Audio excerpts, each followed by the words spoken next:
Bismillahirrahmanirrahim. Assalamualaikum warahmatullahi wabarakatuh.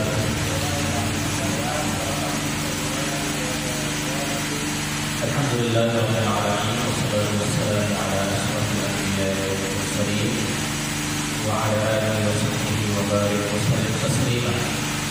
Allahumma rabbana inna nas'aluka ilman nafi'an wa 'amalan mutaqabbalan wa rizqan halalan tayyiban mubarakan wasi'an wa shifaa'an min kulli da'in wa shifaan ya jalali wal ikram. Ma'asyiral muslimin jamaah salat maghrib di Masjid Aqaba 7 yang dimuliakan Allah Subhanahu wa taala. Alhamdulillahirabbil alamin. Di malam hari ini kita bertemu kembali di masjid ini dalam rangka yang pertama sekali adalah menunaikan kewajiban kita melaksanakan ibadah sholat maghrib, dan teknisnya itu kita kerjakan dengan berjamaah di masjid ini. Walaupun maghribnya itu wajib, tapi pelaksanaannya berjamaah di masjid itu hukumnya khilafiyah di antara para ulama, antara yang mewajibkan baik dia wajib kifayah atau wajib aini, atau yang menilainya sebagai kesunnahan. Jadi sholat maghribnya itu wajib, tapi pelaksanaannya berjamaah ada 3 pendapat para ulama. Yang pertama adalah sunnah muakkadah. Yang kedua adalah fardu kifayah, dan yang ketiga adalah fardu ain, tapi bukan syarat sah. Jadi dia fardu ain tapi bukan syarat sah.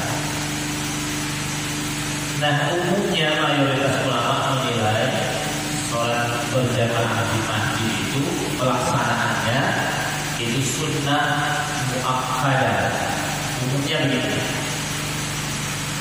Tapi dalam mazhab Syafi'i sendiri, hukumnya adalah fardu kifayah. Jadi fardu kifayah yang saya maksud itu adalah kalau ada masjid dan masyarakat setempat tidak melaksanakan atau tidak ada perwakilan yang melaksanakan ibadah sholat berjamaah 5 waktu di masjid itu, maka masyarakat yang ada di sekelilingnya itu berdosa, semuanya berdosa. Tapi kalau seandainya sudah ada sebagian yang melaksanakan berjamaah, maka gugurlah dosa-dosa masyarakat lain yang tidak sempat berjamaah. Nah, ini pendapat yang menilai bahwa sholat berjamaah itu adalah fardu kifayah. Kemudian pendapat yang ketiga menilai bahwa sholat berjamaah itu hukumnya fardu ain, tapi bukan syarat sah. Fardu ain bukan syarat sah, maksudnya seperti apa? Sholat berjamaah ini hukumnya wajib, dan yang tidak melaksanakan berjamaah dia berdosa. Dia berdosa karena dia tidak berjamaah. Tapi kalau dia kerjakan secara sendirian, sholatnya tetap sah. Jadi sholatnya tetap sah, tapi dia berdosa karena tidak berjamaah. Nah, yang ketiga ini pendapat sebagian kecil dari mazhab Hambali terutama, yang menilai bahwa sholat berjamaah itu fardu ain, kewajiban setiap individu, tapi dia bukan syarat sah. Bukan syarat sah, maksudnya kalau ada sholat 5 waktu dikerjakan sendirian, dia tetap sah, tapi dia berdosa karena tidak berjamaah. Nah, dari sisi pendalilan, ketiga pendapat ini sebenarnya dalilnya sama. Dalilnya ada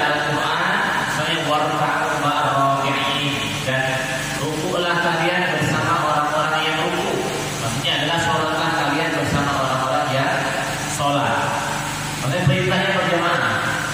Warka'u ma'ar-raki'in, banyak sekali di dalam ayat Al-Quran yang menyebutkan pelaksanaan rukuklah bersama orang-orang yang rukuk. Kemudian aqimus sholat, ya, kalian semua kerjakanlah sholat. Ini adalah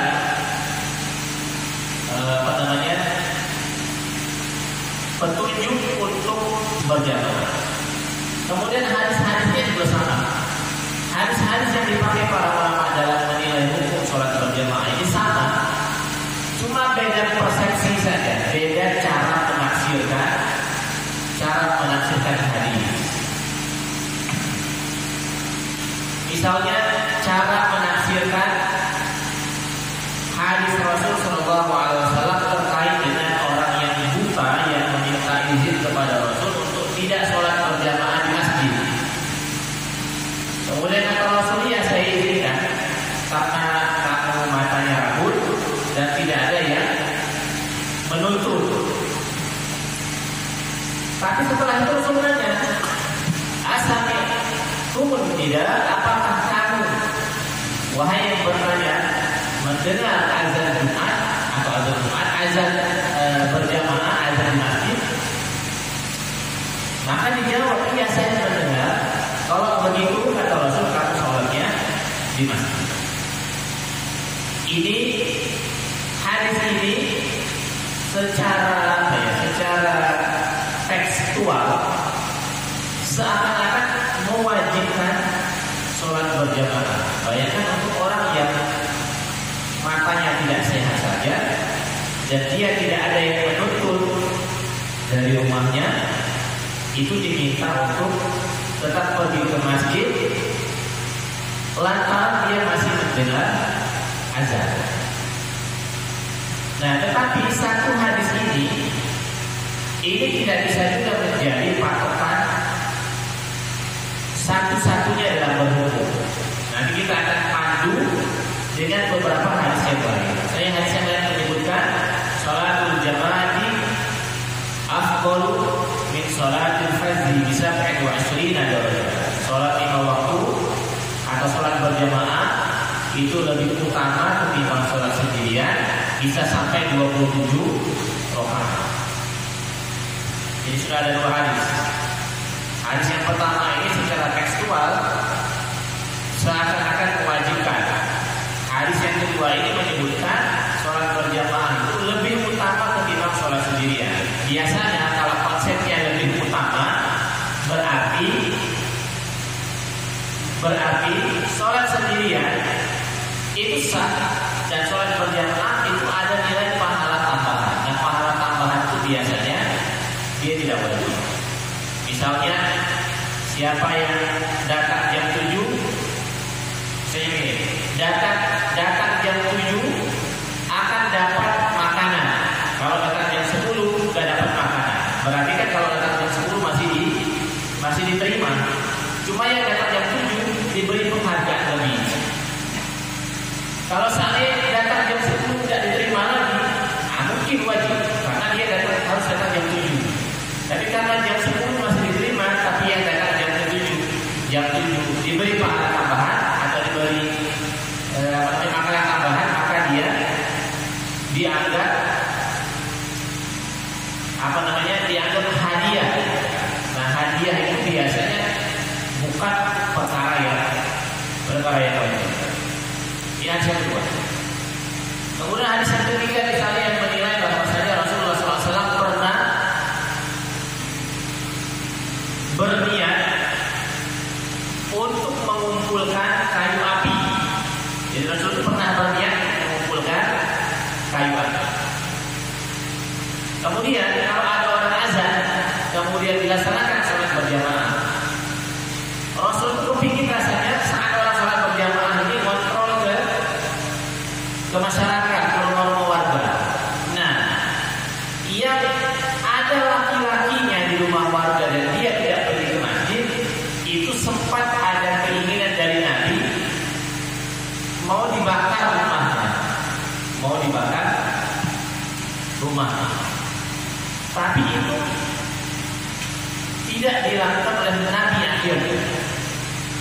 Nah, karena tidak dilakukan oleh Nabi, itulah akhirnya ada persepsi dalam memandang hadis ini. Sebagian ulama menilai kalau Nabi sudah berazam sebegitu marahnya pengen membakar umat orang yang ada laki-lakinya dan tidak ke masjid, berarti kan ini perkara besar. Tapi sebagian ulama yang mengatakan bukti bahwa sholat berjamaah itu bukan sebuah kewajiban yang sangat fardu ain, atas dasar Nabi nggak jadi membakar. Kalau jadi kan berarti memang benar-benar wajib. Nah, sehingga alhasil, sehingga akhirnya perkara pelaksanaan sholat berjamaah secara fikih itu ada di antara 3 hal ini hukumnya. Satu sunnah muakkadah, yang kedua fardu kifayah, dan yang ketiga adalah fardu ain tapi bukan syarat sah. Antara 3 itu. Kalau saya secara pribadi ditanya, Ustaz, kira-kira menurut saya pribadi di antara yang 3 ini mana yang Ustaz pilih? Saya akan jawab, saya akan pilih nomor 2, fardu kifayah. Ini pilihan pribadi ya, fardu kifayah. Karena kalau sudah ada masjid dan orang tidak mau melaksanakan sholat berjamaah atau tidak ada perwakilan yang melaksanakan sholat berjamaah di masjid itu, ya untuk apa dibuat masjid? Untuk apa dibuat masjid? Maka kalau seandainya mau bikin masjid, harus komitmen terlebih dahulu. Ada nggak kira-kira orang yang sholat 5 waktu? Subuh, zuhur, asar, maghrib, isya, nggak boleh ada yang kosong. Sekali saja kosong, maka seluruh warga yang ada di sekitar masjid, kalau dia ada pengurus-pengurusnya, itu berdosa semua. Berdosa besar. Komplek ada masjidnya, tapi nggak ada sholat sunnah berjamaah, itu satu komplek itu berdosa semua. Karena kalau kita nggak usah didirikan masjid, gabung saja dengan masjidnya. Nah, ada tambahan. Rasul Shallallahu Alaihi Wasallam mengatakan bahwa la sholat li jari masjid illa fil masjid. Tidak boleh, kata Rasul, tidak ada sholat untuk tetangga masjid kecuali di masjid. Nah, tinggal definisi tetangga. Tetangga itu yang kira-kira yang dekat masjid. La sholat li jari masjid illa fil masjid. Himbauan Rasul Shallallahu Alaihi Wasallam, kalau bisa tetangga masjid jangan sholat kecuali di masjid. Ini himbauan Rasul Shallallahu Alaihi Wasallam, walaupun himbauan ini sifatnya adalah perwakilan, fardu kifayah. Nah, saya pikir di antara hal yang paling besar dari kecintaan kita kepada Rasulullah Shallallahu Alaihi Wasallam, kita mesti memperhatikan himbauan-himbauan seperti ini. Tapi himbauan-himbauan Rasul ini tetap harus ditafsirkan oleh para ulama khususnya. Karena khawatirnya kalau kita yang menafsirkan sendiri akan terjadi kesalahan dalam memberikan penafsiran. Nah, dalam konteks yang tadi saya sebutkan, salat dari masjid illa fil masjid, tidak ada salat bagi tetangga masjid kecuali di masjid. Ini tafsirannya adalah fardu kifayah. Tafsirannya adalah kalau bisa tetangga masjid itu ada perwakilan yang sholatnya di masjid. Jangan sampai seluruh tetangga masjid tidak ada yang sholat di masjid. Nah, makanya sekarang ini bagian dari manajemen masjid itu, biasanya masjid itu supaya ada penghulunya dan supaya gugur kewajiban sholat berjamaah bagi tetangga masjid, itu ada yang kita sebut dengan marbot. Nah, marbot ini manajemen modern sebenarnya, yang dari dulu sudah ada tapi dalam bentuk tradisional. Karena marbotnya dulu ya, kalau di zaman Rasul tukang azan itu ada 2 orang. Yang pertama adalah Bilal bin Rabah, yang kedua adalah Ibnu Ummi Maktum. 2 orang ini yang dulu ibaratnya hadir duluan ke masjid, walaupun tidurnya bukan persis di masjid. Ini tidurnya ya, karena rumah warga Madinah pada waktu itu tidak terlalu jauh dengan Masjid Nabawi. Jadi di seputaran itu mereka tinggal. Nah, Bilal bin Rabah dan Ibnu Ummi Maktum ini menjadi penanda masuknya waktu sholat. Dan Rasulullah SAW rumahnya juga tidak jauh dari Masjid Nabawi. Rumah Rasul SAW itu adalah persis kuburan Rasul sekarang. Itulah rumah Rasul SAW ketika beliau hidup bersama istri beliau Aisyah radhiyallahu anha. Di sana beliau meninggal dunia. Di sanalah juga beliau dikuburkan. Nah, dulu kuburan Rasul tidak masuk dalam masjid. Kuburan Rasul dulu tidak masuk dalam bangunan Masjid Nabawi. Tapi karena pelebaran dan seterusnya, sehingga akhirnya sekarang ini kuburan Rasul itu masuk dalam bangunan masjid. Nah, dulu jarak antara rumah Rasul dengan Masjid Nabawi itu yang kita sebut sekarang dengan Raudhah, dengan taman Raudhah, space kosong antara rumah Nabi dengan masjid Nabi. Itu taman Raudhah. Tidak terlalu besar paling ada 15 meter space Raudhah segini lah ya, 10 meter gitu. Tapi sekarang sudah kembali juga. Ya, intinya ya diperpanjang ya. Intinya space-nya tidak terlalu jauh antara rumah Nabi dengan Masjid Nabawi. Kira-kira kalau Nabi melihat dari jendela apakah orang saudaranya yang belum, itu Rasul sudah tahu, hanya melihat begitu. Nah, tetapi ma'asyiral muslimin, walaupun ketentuan fikihnya sunnah muakkadah, fardu kifayah atau fardu ain, tapi yang jelas Rasulullah SAW sangat perhatian dengan pelaksanaan ibadah sholat berjamaah seperti itu. Terlebih beliau selalu menjadi imam semenjak beliau pindah ke Madinah, dan di sana beliau merasakan kebebasan dalam beribadah, tidak ada lagi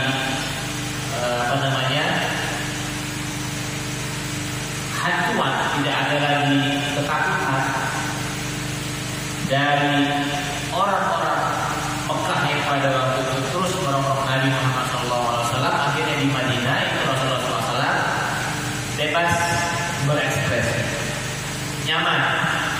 Hingga akhirnya beliau setiap kali menjadi imam, setiap kali itu juga atau setiap kali sholat berjamaah, setiap kali itu juga beliau menjadi imam. Hingga akhirnya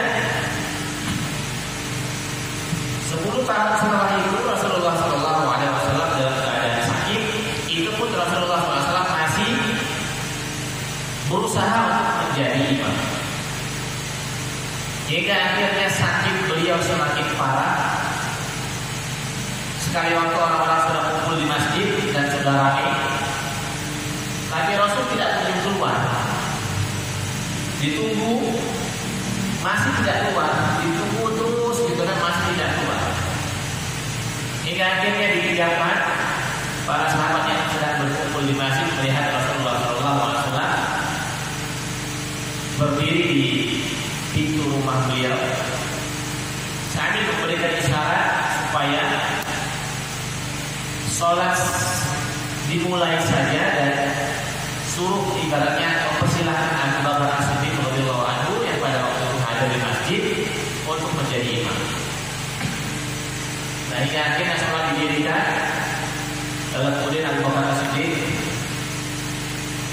maju dan menjadi imam. Jadi itu sudah sangat lemah sekali fisik beliau dalam keadaan sakit seperti itu. Akhirnya beliau memberikan izin kepada Abu Bakar As-Siddiq radhiyallahu anhu. Itu saja, di pertengahan perjalanan Abu Bakar As-Siddiq menjadi imam, itu Rasulullah SAW datang ke masjid. Dan karena datang ke masjid, wallahu a'lam bishawab, nanti akan terjadi perdebatan secara penjelasan para ulama. Ada yang mengatakan Abu Bakar As-Siddiq akhirnya mundur karena Nabi datang. Tapi ada yang mengatakan bahwa Abu tapi terus menjadi imam. Allah a'lam bishawab. Yang jelas ini saking menjaganya beliau Rasulullah SAW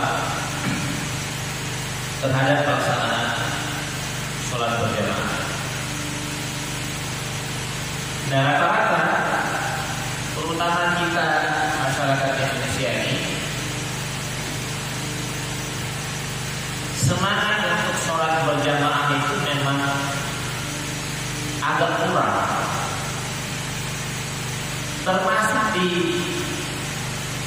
masjid-masjid besar yang ada di pusat kota.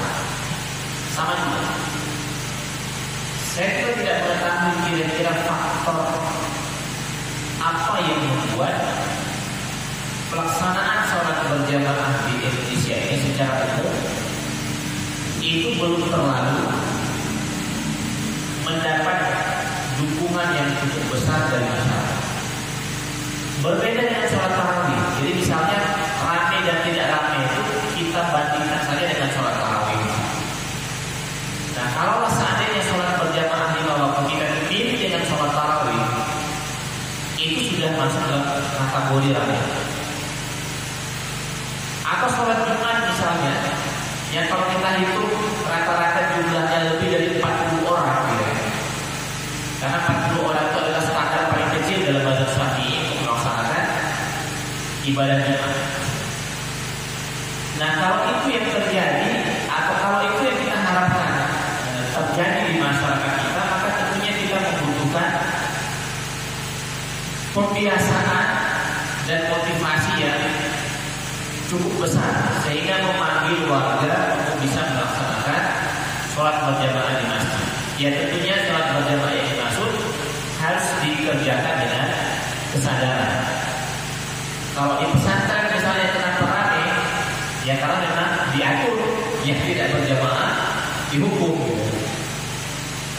oleh pesantren. Walaupun hukumannya beragam pembersihan segala macam.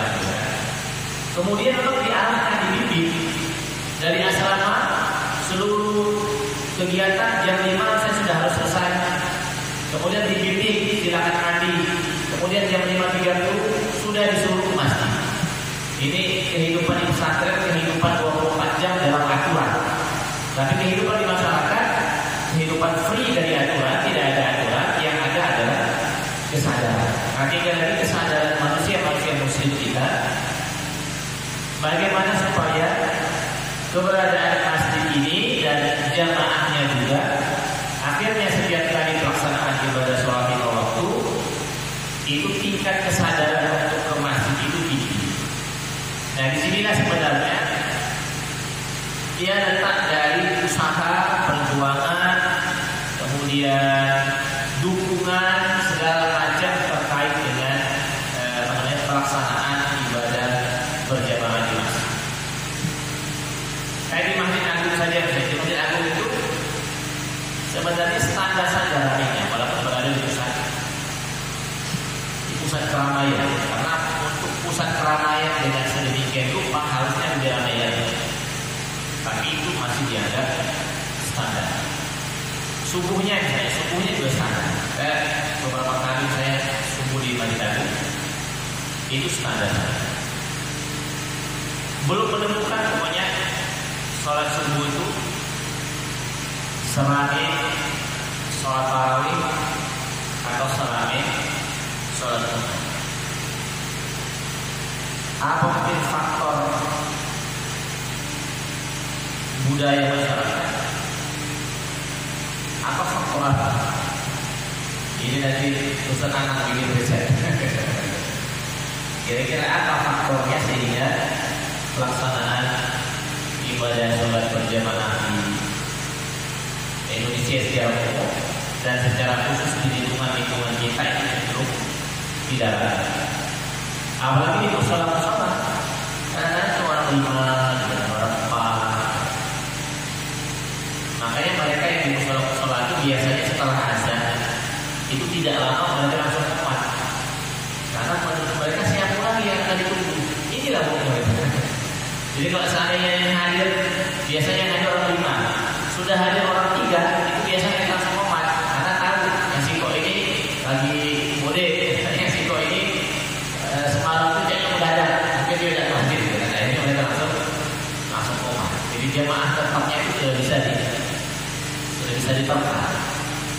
bisa ditebak.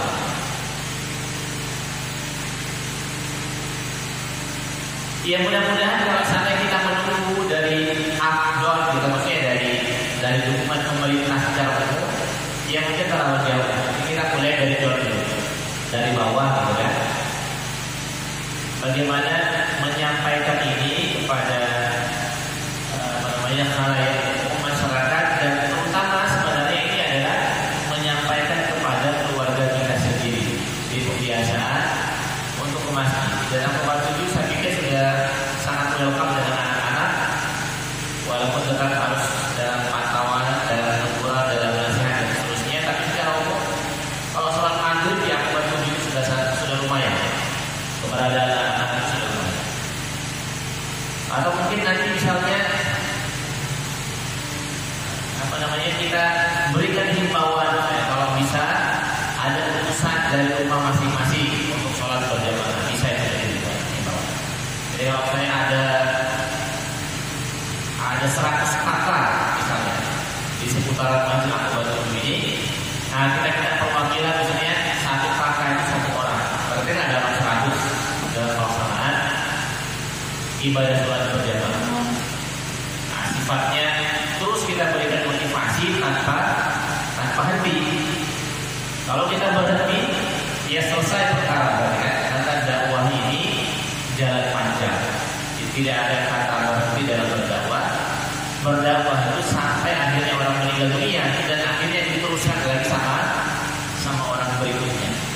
Begitulah jalan dakwah yang tidak akan pernah ada habisnya. Dan regenerasi pasti. Semangat berdakwahnya para ulama terdahulu itu sampai sekarang juga terus diwarisi oleh orang-orang yang datang setelahnya. Nah, ma'asyiral muslimin yang dimuliakan Allah Subhanahu wa taala, itu yang pertama terkait dengan pelaksanaan ibadah sholat berjamaah. Lalu kemudian bagaimana kalau ada yang bertanya tentang perempuan yang mau ikut sholat berjamaah di masjid? Nah, umumnya para ulama fikih klasik khususnya ya, ulama-ulama fikih klasik itu menilai bahwa keberadaan perempuan dalam pelaksanaan ibadah sholat berjamaah itu tidak sekuat dan tidak sebesar himbauan untuk laki-laki. Jadi ada himbauan berjamaah bagi perempuan, tapi itu tidak terlalu kuat. Bahkan kalau kita baca referensi klasik menyebutkan bahwa karena dulu di zaman kekhalifahan Abbasiyah, di zaman kekhalifahan Umayyah, di mana buku-buku sudah mulai banyak ditulis, itu rata-rata, dan karena memang buku yang kita dapatkan warisannya adalah dari Timur Tengah, rata-rata para ulama itu menilai bahwa untuk perempuan kategorinya itu adalah kalau seandainya berada di tempat yang aman, maka perempuan juga turut dihimbau untuk sholat berjamaah di masjid, asalkan tempatnya aman. Tempat yang aman maksudnya dari rumah ke masjidnya. Aman dari apa? Yang pertama aman perjalanan. Aman perjalanan dari orang-orang yang mungkin saja akan berbuat yang tidak bagus. Jadi aman fitnah kalau dalam bahasanya para ulama, aman fitnah. Aman dari orang-orang yang misalnya mempermainkan perempuan misalnya ya. Aman dari sisi jalan. Kalau jalan sudah aman dari Allah, ada penerang, jalan bagus gitu kan. Cuma aman dari fitnah, aman dari hal-hal yang bisa membuat akhirnya perempuan malah berdosa ketika keluar rumah. Nah itu yang perlu diperhatikan. Itu yang pertama. Jadi kondisionalnya adalah kondisional keadaan waktu. Yang kedua adalah kondisinya adalah faktor umur. Rata-rata para ulama menilai kalau umurnya sudah tua, kalau perempuan sudah tua, itu sangat dianjurkan di masjid. Kalau perempuan yang sudah tua, ibu-ibu itu dianjurkan di masjid. Tapi yang muda, kemudinya itu kondisional juga. Kalau dirasa kehadirannya biasa-biasa saja, maksudnya tidak membawa aura negatif, itu boleh-boleh saja. Tapi kalau kehadirannya justru membawa hal yang kesannya negatif, akhirnya malah pacaran di masjid misalnya. Akhirnya malah pacaran di masjid, nah ini juga tidak terlalu di Palembang itu dianggap masjid yang paling banyak jamaahnya, misalnya yang di Palembang. Masjid apa lagi yang kira-kira seramai masjid? Masjid At-Taqwa. Sebenarnya At-Taqwa tidak terlalu biasanya. Masjid Aqaba 1 Pusri itu sebenarnya lumayan ramai, tapi karena Covid akhirnya dibatasi. Orang luar sementara waktu belum diizinkan untuk beraktivitas bebas di dalam masjid. Ini kalau standarnya ada standar banyak dan sedikitnya jamaah. Yang kedua adalah standarnya adalah jauh dan dekat. Kalau kita pakai standar jauh dan dekat, maka tentunya masjid yang paling afdal yang untuk didatangi itu adalah masjid yang paling dekat dengan kita. Ini kalau standarnya adalah jauh dan dekat. Karena kenapa? Karena masjid yang berada di dekat kita itu berarti kan kita bertetangga dengan masjid itu, dan kita sebagai tetangga masjid itu lebih utama untuk mendatangi masjid di mana kita berdiam. Karena selain dari faktor kewajiban kita menghilangkan fardu kifayah melaksanakan ibadah sholat di masjid itu dalam mazhab Syafi'i, ini juga membawa faktor sosial, bahwa kalau bisa masyarakat yang tinggal di dekat masjid itu satu dengan yang lainnya saling mengenal. Bahkan saling mengenal yang dimaksud itu adalah ya bukan hanya mengenal wajah, tapi salaman, ngobrol, tahu kerja di mana, tahu asalnya di mana, tahu kira-kira strata ekonominya seperti apa, dengan seringnya ada di masjid. Ini hikmah dari kenapa akhirnya masjid yang paling dekat dengan kita itu sangat layak dan lebih afdal untuk kita datang, karena kita bertetangga. Dan hak-hak tetangga itu bisa kita ketahui lewat media yang kita sebut dengan masjid. Sekali waktu misalnya ada jamaah dari kita tidak hadir, kita bisa bertanya kemana beliau. Oh ternyata misalnya anaknya sakit misalnya ya.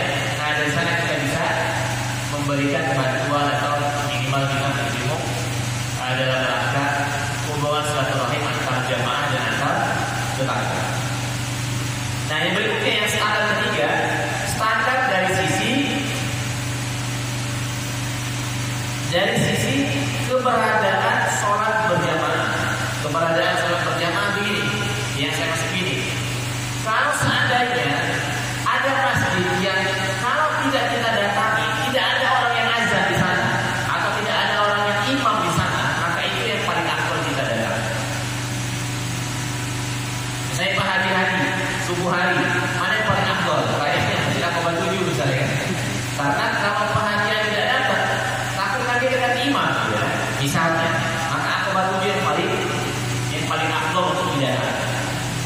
Ustaz anak misalnya di dekat rumahnya ada musola, kalau saatnya tidak didatangi, khawatir tidak ada imam. Kalau subuh terutama misalnya, maka bagi Ustaz anak musolanya lebih afdal daripada masjid sini. Tapi kalau seandainya keberadaan Ustaz anak di sana, ada imamnya, ada. Kalaupun ada di sana, ya paling jadi makmum walaupun sesuai jadi imam, maka itu bisa memilih, boleh. Jadi secara keberadaan, secara mana yang lebih utama. Jadi kalau ada musola atau masjid yang kalau kita tidak datangi, itu keberadaan pelaksanaan ibadah sholat berjamaahnya mungkin tidak ada yang azan, tidak ada yang imam, maka itu yang lebih utama. Dan biasanya itu adalah masjid dan musola yang ada di tetangga kita sendiri sebenarnya. Seperti itu. Dulu misalnya saya saat jadi mahasiswa, itu antara masjid dan musola itu sebenarnya tidak terlalu jauh jaraknya, walaupun lebih jauh ke masjid sedikit. Misalnya masjid jaraknya 200 meter, musola itu jaraknya 100 musola warga yang berada di bawah, di musola bawah, masjidnya berada di agak atas karena saya tinggal di tempat yang curam begini. Akhirnya terutama kalau subuh itu saya pribadi jarang ke masjid besar yang berada sekitar 200 meter sampai 250 meter dari kosan saya. Tapi saya lebih sering ke musola warga, karena di sini rawan tidak ada imam. Nah, atas dasar itu akhirnya pilihan-pilihan itu dipilih. Jadi 3 standar ini perlu dipikirkan saat kita memilih dalam rangka masjid mana yang harus kita datangi dalam ranah sholat berjamaah. Standar yang pertama adalah standar banyak dan tidaknya jamaahnya. Standar yang kedua adalah standar jauh dan dekatnya, dan standar yang ketiga adalah standar keberadaan sholat berjamaahnya itu sendiri, yang kalau kita tidak mendatanginya bisa jadi masjid atau musola tersebut terkendala dalam melaksanakan ibadah sholat berjamaah. Nah, ma'asyiral muslimin, yang berikutnya yang terakhir sebelum kita buka sesi tanya jawab kalau ada yang ingin ditanyakan, kaitannya dengan kualitas pahala dalam berjamaah. As-shawabul akmal, kualitas pahala berjamaah. Jadi masing-masing orang yang sholat berjamaah itu, walaupun sama-sama sholat berjamaah, itu nanti akan membawa dan mendapatkan pahala yang berbeda masing-masing, tidak sama, tidak fair. Nah, as-shawab al-akmal, pahala yang paling utama dan yang paling sempurna itu adalah bagi jamaah yang mendapati sholat berjamaah dimulai dari takbiratul ihram imam sampai salamnya imam. Itu sempurna pahala. Jadi kalau seandainya kita sudah ada di masjid dan kita sudah berada di saat imam bertakbiratul ihram Allahu Akbar, dan kita mendengar itu dan kita mengikuti takbiratul ihramnya sampai salam kanan dan sampai salam kiri, maka orang yang seperti ini pahalanya lengkap, insya Allah, kalau niatnya ikhlas. Pahala berjamaahnya itu lengkap. Nah, lalu kemudian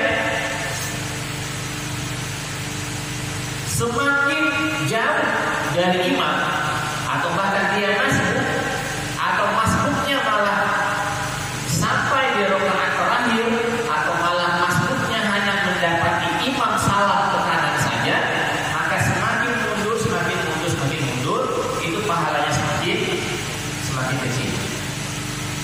Jadi kalau seandainya dia mendapati imam cuma salam kanan baik, sebenarnya itu banyak yang dihitung sebagai pahala berjamaah. Setelah dia berangkat lagi untuk menyempurnakan masjidnya, itu sudah tidak dihitung sebagai pahala berjamaah. Dia dianggap nanti yang pahalanya tidak seperti pahala orang yang dari awal memang berjamaah dengan imam. Nah, rawahu Tirmidzi, ada hadis yang diriwayatkan oleh Imam Tirmidzi dari Anas, anna Nabi sallallahu alaihi wasallam qala, man shalla lillahi arba'ina yawman fi jama'atin yudriku takbiratul ula kutiba lahu bara'atun minan nar wa bara'atun minad nifaq.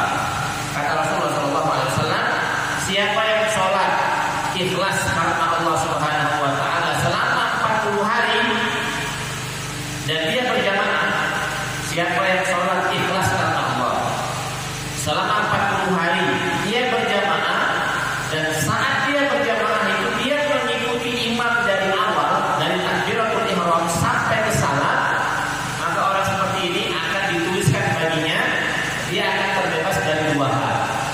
Yang pertama adalah bara'atun minan nar, akan terbebas dari api neraka. Yang kedua adalah bara'atun minad nifaq, dia akan terbebas dari nifaq. Ya, nifaq itu munafik. Memang munafik itu nanti ada levelnya. Level munafik yang paling tinggi itu adalah menampakkan keislaman, tetapi di dalam hatinya adalah kekufuran yang bahkan merusak, inginnya merusak merusak Islam. Itu munafik level paling tinggi, paling dalam. Nah, masalah muslimin ini ketentuan-ketentuan dan perhatian-perhatian yang perlu kita perhatikan terhadap pelaksanaan sholat berjamaah. Ya, semoga Allah Subhanahu wa taala memberikan kepada kita semangat dalam rangka menghadiri ibadah sholat berjamaah.